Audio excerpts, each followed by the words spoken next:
Hello, beautiful listeners. Welcome back once again. Are you excited to explore some of the tips and tricks that are really useful for those speaking English and also the written literature work that we are supposed to write? So let's get started. And yeah, that we are coming for the new lessons and we are going to wind up the 30 days of speaking course, and after that my listeners, those who have participated in every lesson, they'll be qualified for the certificate. And yes, Ms. Bashraka, they will going to give you the digital certificate through WhatsApp. You have to contact my team for that and you'll be qualifying for the certification. Wonderful listeners, I have received a lot of positive response from all of you. Now look, we are moving towards into lesson number 24 together. So, introduction to pronouns. In this lesson, we are going to explore how we can improve our speaking. That is true. For the betterment of our speaking, we should understand some of the tips and tricks of grammars. Yeah, that is great to learn now. So, what is pronoun? Pronouns are very small words that can replace noun. In the previous lesson, we have already covered a lot of parts of a speech, but this part of a speech, I have, come to the request of all of my students. So, that's why I am going to make a lesson on this. After receiving numerous requests to, that teacher, please explain, objective, subjective pronouns. So here it is, subjective pronoun, which is I, you, we, they, he, she, it. That is very commonly used in all of our sentences, and without pronoun we are unable to make sentences. That is true.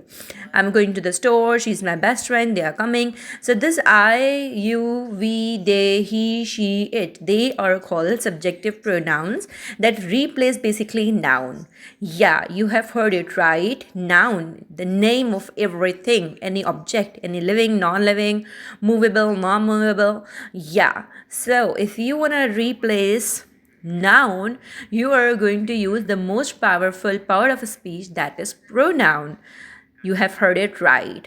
Without pronoun, you are unable to make sentence, and obviously, with the help of pronoun, you can use appropriate helping verb.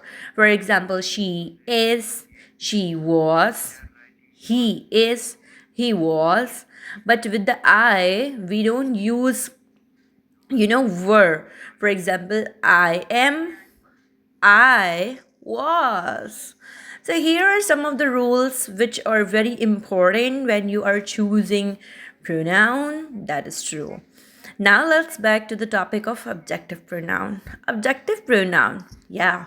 The name within itself explain the definition. Objective.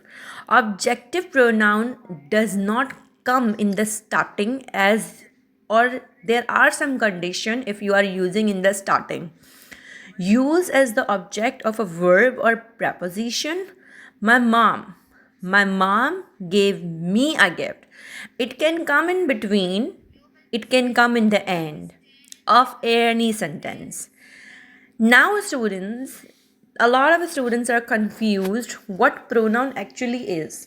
In short, let's make things simple and clear. Pronouns are those small baby words, very small in size but have a huge impact on your sentence structure.